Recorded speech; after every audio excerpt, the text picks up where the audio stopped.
देखने में लगता है, बूंद भी छोटा लगता है अध्यक्ष महोदय, लेकिन बूंद जब लगातार बरसता है तो नदियों में बाढ़ आ जाती है।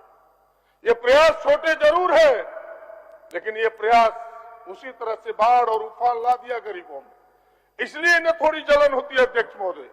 अध्यक्ष महोदय, मैं बहुत कुछ ना कहते हुए मैं केवल सरकार के सामने जो परिस्थितियां थी एक वो भी कि सरकार अभी प्रयास कर रही है। कह रहे कि अभी जो सुबह बात चली थी कि नियोजन नीति की, भाई इतनी चीजों को पेचीदा बना दिया है पिछली सरकार ने। पाप की गठरी इतनी भारी हो चुकी है कि 5 साल तो उस गठरी को खोलने में लग जाएगा सरकार। थोड़े तेज रफ्तार करनी होगी सरकार को, मैं सलाह देना चाहता हूं। उनके पाप इतने गहरे हैं कि आपको हाई पावर डिटर्जेंट लगाना होगा, नहीं तो पाप नहीं धुलेगा। हेमंत बाबू, बता देता हूं, जिस प्रकार से नियोजन नीति को उन्होंने उलझाया, जिस समय नियोजन नीति लागू था, मैं उस विधानसभा में पहला व्यक्ति था अध्यक्ष महोदय। हमने खड़ा होकर कहा था कि यह हाईकोर्ट में टिकेगा नहीं, आप लोगों को बहला रहे, फुसला रहे, और सच यही हुआ। वो बहलाने फुसलाने का नियोजन नीति था। वो सच में झारखंडियों के हक में नहीं था। अगर झारखंडियों के हक में होता तो आज हाई कोर्ट भी मुहर लगाती, सुप्रीम कोर्ट भी मुहर लगाती। और मैं कहूंगा कि भाई नियोजन नीति आपने वापस लिया है, मुझे उससे ऐतराज नहीं है, लेकिन जल्दी झारखंडियों के हित में नियोजन नीति इस राज्य में लागू हो, यह मैं आग्रह पूर्वक कहना चाहूंगा। जो झारखंडियों के हित में, आदिवासी, दलित, मूलवासियों के हित में हो। अध्यक्ष महोदय, मैं कह रहा था कि एक एक चीजों को उलझा के रख दिया। आप देखिए, हाई स्कूल की बहाली 2016 में प्रारंभ हुआ, अब तक खाता वही चल रहा है, कब खत्म होगा पता नहीं। दरोगा की बहाली 5 वर्ष पहले शुरू हुआ, अब तक बहाली खत्म नहीं हुआ। एक एक चीजों को उलझा के रखा है, जिसकी बात ये जल्दीबाजी में ढोल पीटने का तरीका। अभी हम अगर यस बोलेंगे तो पत्रकार महोदय को वहां नो सुनाई पड़ेगा। ये भी जल्दीबाजी के कारण ही है कि जल्दी उद्घाटन कराना है, पीएम मोदी से कराना है, चलो विधानसभा का उद्घाटन कर दो। कैसे बना नहीं बना, एक एक चीजों पर यही कहानी। अध्यक्ष महोदय, 3 मेडिकल कॉलेज, आपको याद होगा कि 3 मेडिकल कॉलेज इन्होंने प्रधानमंत्री से उद्घाटन करा दिया। दुमका, पलामू और हजारीबाग। अध्यक्ष महोदय, तीनों मेडिकल कॉलेज का क्या हुआ आज? हर उसके परिणाम क्या है? आज छात्र भुगत रहे हैं। अब कह दिया, सुप्रीम कोर्ट ने भी कह दिया कि उस समय 2019 में सरकार के अधिकारियों ने जो हलफनामा दायर किया था वो गलत था। यानी लोगों, कोर्ट को भी झांसे में रख दिया उन्होंने। अध्यक्ष महोदय, आज उसके परिणाम हुए कि अब उसमें एडमिशन नहीं होगा। और उसमें वाहवाही लूट रहे थे कि हम 3 मेडिकल कॉलेज कर दिए। इसलिए मैं एक चीजों को कह रहा हूं, इनके एक चीज उलझा हुआ। अध्यक्ष महोदय, हमको आरजेडी का भी एक पत्र आया कि नहीं, आपको मैं समर्थन कर रहा हूं, अपनी बात कह दीजिए मेरे बदले में। इसलिए उनका भी समय, क्या मंत्री जी उन्होंने भी कहा, इसलिए उनका भी समय ले रहा हूं। थोड़ा सा समय, हाँ, बस थोड़ा 2-3 मिनट दीजिए, कुछ चीजें कहना चाहता हूं। आपने देखा होगा अध्यक्ष महोदय कि जेपीएससी किस तरह से उलझा के रखा जेपीएससी को, और आज भी उलझा हुआ है।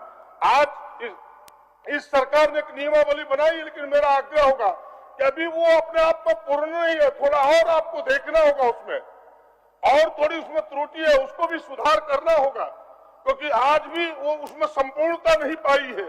अध्यक्ष महोदय, इसलिए मैंने कहा कि चीजों को किस तरह से एसपीटी, सीएनटी को, उसी में 2 वर्षों तक राज उलझता रह गया, एक एक चीजों में राज उलझता रह गया। इसीलिए इन चीजों को करने के लिए थोड़ा वक्त लगेगा, उलझी हुई चीजों को सुलझाने में वक्त लगेगा। इसीलिए उन्हें थोड़ा धैर्य रखना होगा, और जब धैर्य रखेगा तो ये सरकार काम कर रहा। और ऐसे लोगों तो कहने का भी हक नहीं है, जो किसी का ना सुना, नौजवानों का ना सुना, जिसकी पूरी सरकार, चाहे वो राज्य की 5 साल की सरकार हो, चाहे वो दिल्ली की सरकार हो, केवल अडानी अंबानी के लिए चलता हो, वो जनता और नौजवानों के लिए क्या बात करेगा? हमें पता है। आज जो बात अभी कह रहे थे इरफान साहब कि भाई 70 दिन से अधिक हो गए, 80 दिन से अधिक हो गए, लोग किसान आंदोलन पर डटे हुए, केवल इतनी ही मांग है कि भाई बिल पर विचार, इस कानून पर विचार करो, इन्हें वापस लो, उनकी नहीं सुनता तो हमारी क्या सुनेगा? उन्हें कहने का क्या हक है? अध्यक्ष महोदय, मैं बधाई देता हूं राज्य सरकार को कि भाई आपने जो छोटे छोटे प्रयास किए हैं, जो चुनाव के समय आपने कहा था कर्जे माफी, जिसकी चर्चा भी काफी हो चुकी है, उसमें कर्जे की माफी की, लेकिन उसके साथ एक सुझाव भी देना चाहूंगा। कर्जा माफी में जो दिक्कतें सामने आ रही है वो ये है कि आपने कर्जा माफी कर दिया, एनपीए की माफी नहीं है। लोग समझ नहीं पा रहे कि क्या एनपीए, क्या एलपीए, क्या एसएफपीए। आप इन चीजों को थोड़ा स्पष्ट कीजिए। लोगों के सामने कठिनाइयां आ रही है। एक परिवार के एक सदस्य की आप माफी कर रहे हैं, फिर कई पेज है उसमें, कहते राशन कार्ड नहीं है। अब भाई white ration card, green ration card जो राज्य सरकार बना रही है उसका माफी होगा कि नहीं, ये चीजें स्पष्ट नहीं है अध्यक्ष महोदय। बैंक के लोग उन्हें बैरल लौटा देते हैं कि जाओ और वापस चले जाओ। ये सारी चीजें हैं, इन कठिनाइयों को समझना होगा। इसीलिए हमने कहा कि कुछ बातें हैं। अभी अध्यक्ष महोदय इतना बेहतर सरकार काम कर रही है, बिजली में 24 घंटा बिजली देने का प्रयास कर रही है, लेकिन जो 21,000 करोड़ मैंने कहा कि देना होगा सरकार को, यानी बिजली जलाए रघुवर दास और पैसा भुगतान करेंगे हेमंत सोरेन। बताइए, उसी में एक कहानी है अध्यक्ष महोदय कि पिछले समय का बकाया, गलत बिलिंग, डबल बिलिंग, आज लोग परेशान है उसके कारण। आज गांव गांव में गुस्सा है, आक्रोश है, और वो गुस्सा इस सरकार के प्रति हो गया क्योंकि वसूली अभी कर रही है सरकार। अध्यक्ष महोदय, कारनामे उनके हैं लेकिन छींटे हम पर पड़ रहे हैं। मुख्यमंत्री जी से आग्रहपूर्वक कहना चाहूंगे कि विभाग भी आपके जिम्मे है, जिम्मेवारी भी आपकी है। अध्यक्ष महोदय, बड़ी जनता से जुड़ा हुआ सवाल है, इन्हें गौर करना चाहिए कि वो जो डबल बिलिंग कैसे हुआ। आप भी क्षेत्र के विधायक है कि भाई पहले बीपीएल से उनका खुद का लटका था, वो कुबड़ी जो उसको बोलते हैं, इसके बाद दोबारा उनको नया मीटर मिल गया तो पुराने का भी बिल चला गया अध्यक्ष महोदय, नए का भी चला गया। अब बकरा बेचे की बकरी बेचे, उनका बिल का भुगतान नहीं हो रहा। कहानी ये है, इन चीजों को समझना होगा। और हमें लगता है कि केवल अफसर के भरोसे छोड़ने से नहीं होगा।